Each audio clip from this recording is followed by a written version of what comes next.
Hello future readers, स्वागत है आप सभी का यूट्यूब चैनल टेक्निकल फिजिक्स में।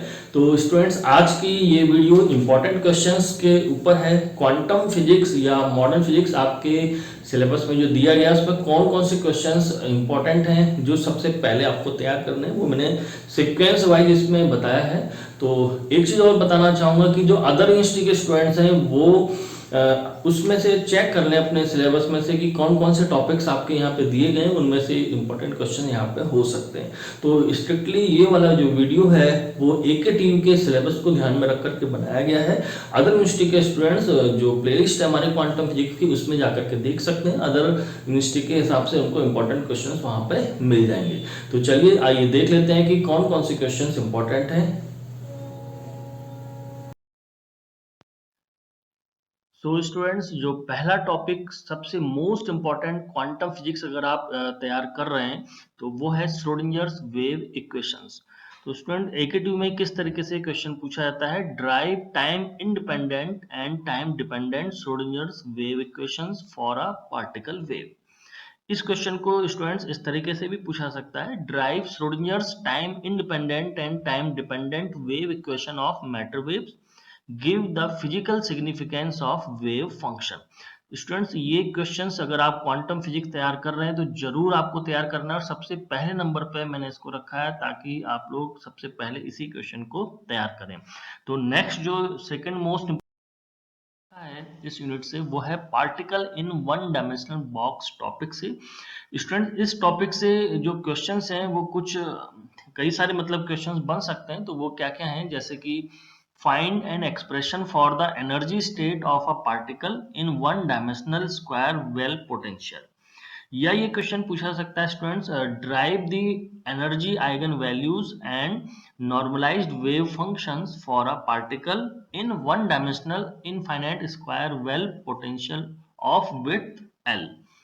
ये क्वेश्चन कुछ स्टूडेंट्स इस तरीके से पूछा सकता है कि write the Schrodinger's wave equation for a particle in a box and solve it to obtain the eigen value and eigen function. तो इन सभी क्वेश्चंस में स्टूडेंट्स आपको particle in one dimensional box वाला डेरिवेशन करके दिखाना है। और इस डेरिवेशन के साथ साथ कई बार छोटे छोटे 2 मार्क्स के क्वेश्चंस इसमें ऐड होकर के आ जाते हैं, जैसे कि सबसे लास्ट क्वेश्चन में आइगन वैल्यू और आइगन फंक्शन को अलग से हाईलाइट करते हुए आपको सॉल्व करना है। कभी कभी आइगन वैल्यूज और आइगन फंक्शन क्या होते हैं ये भी 2 मार्क्स का क्वेश्चन इसमें ऐड होकर के पूछ लिया जाता है। तो थर्ड मोस्ट इम्पोर्टेंट क्वेश्चन जो है स्टूडेंट्स वो आता है कॉम्पटन इफेक्ट टॉपिक से।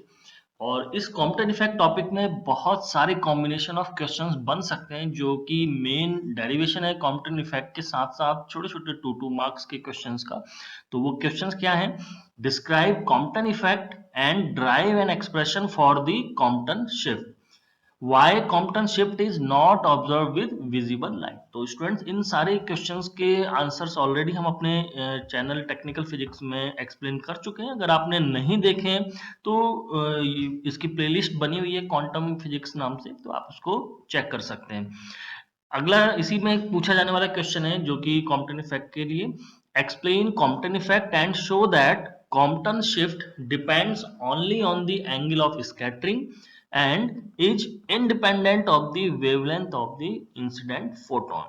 तो ये क्वेश्चन थर्ड नंबर पे देखिए कुछ इस तरीके से भी पूछा जा सकता है, derive the expression for the change in wavelength of scattered X-rays, is this change independent of wavelength of X-rays? Describe how the results of Compton effect are verified and the energy of the recoiled electron measured. तो student, ये जो सबसे last question है ये थोड़ा सा different है। इसमें यानी कि आपको कॉम्पटन शिफ्ट वाला पूरा डेरिवेशन तो करना ही है, साथ ही साथ आपको ये भी बताना है कि कॉम्पटन इफेक्ट को एक्सपेरिमेंटली कैसे वेरीफाई किया जा सकता है। और एक और इसमें साथ में छोटा सा डेरिवेशन पूछा गया है एनर्जी ऑफ द रिकॉइल्ड इलेक्ट्रॉन का। तो ये कुछ मोस्ट कॉमन कॉम्बिनेशंस हैं जो कि मेन एग्जाम्स में एकेटीव में कई बार पूछे भी गए हैं, और आपको इसी तरीके से क्वेश्चंस को प्रिपेयर करना है। तो देखते हैं नेक्स्ट क्वेश्चन जो हमारा इंपॉर्टेंट बनता है फोर्थ। तो ये टॉपिक है प्लांक्स रेडिएशन लॉ का।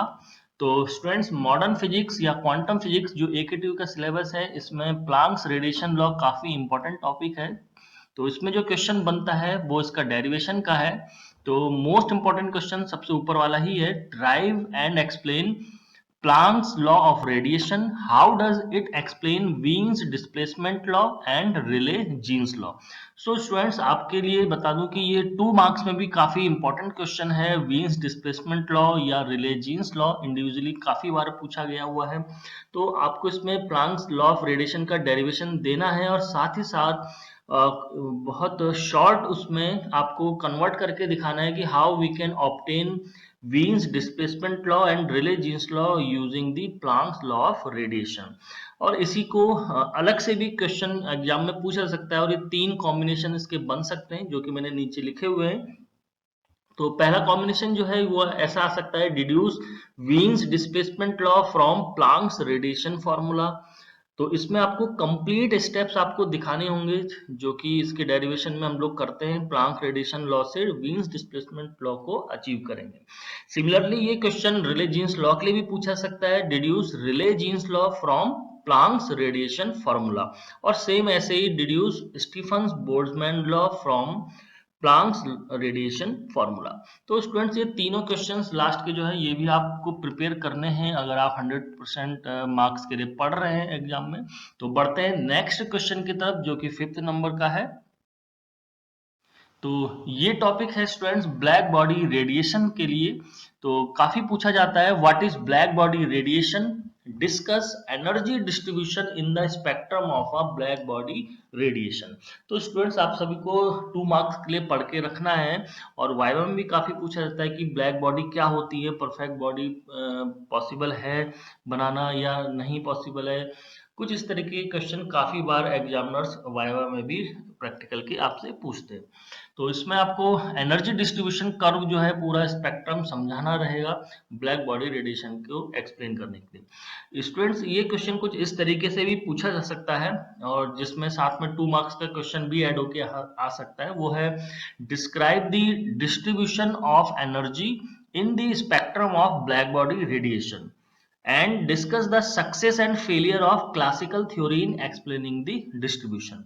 तो आपको ये ब्लैक बॉडी रेडिएशन का एनर्जी स्पेक्ट्रम तो समझाना ही है, साथ ही साथ 2 मार्क्स का क्वेश्चन और ऐड इसमें कर दिया गया है कि क्लासिकल थ्योरी की सक्सेस और फेलियर को किस तरीके से इस एनर्जी डिस्ट्रीब्यूशन कर्व की हेल्प से हम कह सकते हैं कि वो सक्सेस रहा या फेलियर क्या रहा इसमें। तो ये आप एक्सप्लेन करेंगे, दोनों की इसमें लिमिटेशंस आप लिख सकते हैं वीन्स डिस्प्लेसमेंट लॉ और रिले जीन्स लॉ के हिसाब से। तो नेक्स्ट क्वेश्चन की तरफ बढ़ते हैं। तो नेक्स्ट टॉपिक है डी ब्रोगली हाइपोथेसिस, जो कि 6 नंबर पे मैंने इसको रखा है और ये भी कह सकते हैं ट्यूटोरियल्स के लिए यानी कि न्यूमेरिकल्स के लिए बहुत ज्यादा इंपॉर्टेंट टॉपिक है डी ब्रोगली हाइपोथेसिस का। 2 मार्क्स में काफी पूछा जाने वाला question, what are matter waves, और इसके साथ ही साथ एक्सप्रेशन पूछा सकता है। तो deduce expression for wavelength of de Broglie wave in terms of energy, temperature etcetera. तो स्टूडेंट्स डी ब्रोगली हाइपोथेसिस से रिलेटेड ये जो डी ब्रोगली वेवलेंथ के एक्सप्रेशंस हैं जो जिसमें हम टेम्परेचर के टर्म्स में, एनर्जी के टर्म्स में या कहें वोल्टेज के टर्म्स में, तो बहुत सारे हमने छोटे छोटे डेरिवेशंस इसके किए थे जो फॉर्मूले न्यूमेरिकल्स में भी काफी यूज होते हैं। तो ये भी एग्जाम में लॉन्ग में पूछा जा सकता है।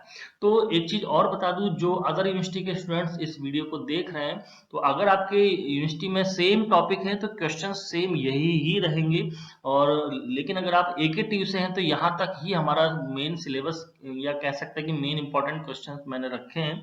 और अदर यूनिवर्सिटी के इसमें क्योंकि इसमें अनसर्टेनिटी प्रिंसिपल है, फेज वेलोसिटी, ग्रुप वेलोसिटी है, बहुत सारे जैसे डी ब्रोगली हाइपोथेसिस और काफी ज्यादा एक्सप्लेन करके दिया गया है, डेविसन जर्मर एक्सपेरिमेंट है, तो ये सारे क्वेश्चन एकेटीयू की सिलेबस से अब हटा दिए जा चुके हैं।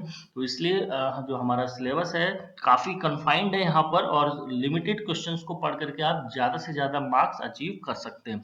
तो आज का वीडियो अभी हम लोग यहीं पर एंड करते हैं और जल्द मिलते हैं आपको नए वीडियो के साथ। तो आपने अगर सब्सक्राइब नहीं किया, सब्सक्राइब करके रखिए ताकि आपको अपडेट हमारे चैनल पे जो आते हैं वो सबसे पहले मिल सके। तो इसके लिए बेल आइकन को प्रेस कर दीजिए। तो अभी वीडियो को यहीं पे एंड करते हैं, फिर मिलते हैं आपसे जल्दी, तब तक के लिए थैंक यू।